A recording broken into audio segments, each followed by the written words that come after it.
আমরা তিন বন্ধু যাচ্ছি বাংলাদেশ জাতীয় চিড়িয়াখানার মধ্যে ঘুরতে। সিংহ সহ কিন্তু বিভিন্ন প্রাণী আমরা দেখি চিড়িয়াখানার ভিতরে, আর ভিতরের পরিবেশটা কিন্তু ছিল অনেক সুন্দর। চিড়িয়াখানার ভিতরে কিন্তু আমরা বিভিন্ন প্রাণী দেখি এবং অনেক প্রাণী আছে যেগুলোর নামই আমরা সঠিক জানি না। তাহলে চলুন বন্ধুরা আজকের ভিডিওটি প্রথম থেকে শুরু করা যাক। এখন কিন্তু আমরা আছি বাসের ভিতরে এবং বাস দিয়ে কিন্তু এখন আমরা যাচ্ছি মিরপুরে। যাই হোক, বাসের মধ্যে কিন্তু আমরা প্রায় 2 ঘন্টার মধ্যে বসেছিলাম এবং 2 ঘন্টার মধ্যে বসে থাকার পরে কিন্তু অবশেষে আমরা মিরপুর 2 এর মধ্যে চলে আসি। মানে জ্যামের কারণে কিন্তু আমরা অনেক আগে নেমে গিয়েছিলাম, তাই হচ্ছে এখান থেকে আবার আমরা একটি রিক্সা নিয়ে নিই এবং এখান থেকে কিন্তু আমাদের ভাড়া পড়তেছে 30 টাকা। আর রিক্সার মধ্যে উঠে কিন্তু এখন আমরা সরাসরি চলে যাচ্ছি মিরপুর 2 এ। বর্তমানে কিন্তু আমরা মিরপুর 2 এর মধ্যে আছি। যাই হোক, আপনারা দেখতে পাচ্ছেন আমরা একটি রিক্সা নিয়ে নেই এবং এখন কিন্তু আমরা যাচ্ছি জাতীয় চিড়িয়াখানার মধ্যে। বাংলাদেশ জাতীয় চিড়িয়াখানার মধ্যে গিয়ে আমরা নামবো।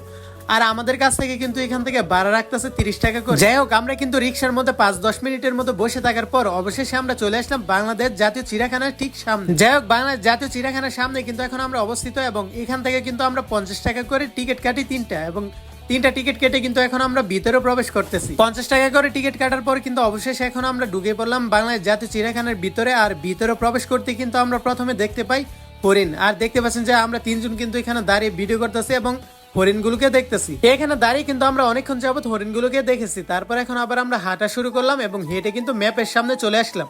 এখান থেকে হচ্ছে আমরা ম্যাপগুলো দেখবো এবং দেখে হচ্ছে কোন কোন জায়গায় যাওয়া যায় ওই জায়গার মধ্যে হচ্ছে আমরা যাব। কিছুক্ষণ হাঁটতে দেখি রয়্যাল বেঙ্গল টাইগার এখানে শুয়ে আছে এবং শুয়ে থাকার কারণে কিন্তু আর ভিডিও করিনি। আবার আমরা হাঁটা শুরু করে দিলাম।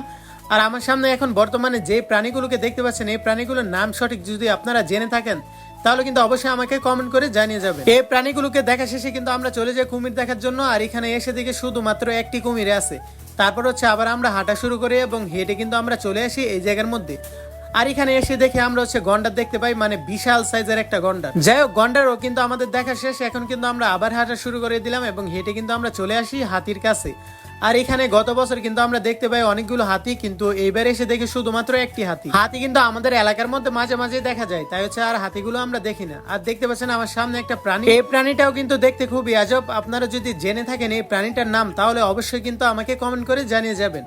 আর আমরা কিন্তু এখন চলে আসি জিরাফ দেখার জন্য। একটি উঁচু একটা জায়গা আছে এই জায়গার মধ্যে, ওইখানে হচ্ছে আমরা উঠি এবং উঠে হচ্ছে জিরাফ গুলো দেখতে থাকি এখান থেকে। এখানে কিন্তু জিরাফ ছিল অনেক, মানে অনেক ছিল জিরাফ। আর জিরাফ কিন্তু গত বছর আমরা দেখেছিলাম খুবই কম, কিন্তু এবার দেখতে পাচ্ছি যে জিরাফের সংখ্যা কিন্তু একটু বেশি। আর এখন যে আমরা দাঁড়িয়ে দেখতেছি জিরাফ গুলো, এই জায়গার পরিবেশটা কিন্তু খুবই সুন্দর। মানে আমরা যে জায়গার মধ্যে দাঁড়িয়ে আছি এইখান থেকে কিন্তু ভিউ গুলো দেখতে খুবই ভালো লাগে।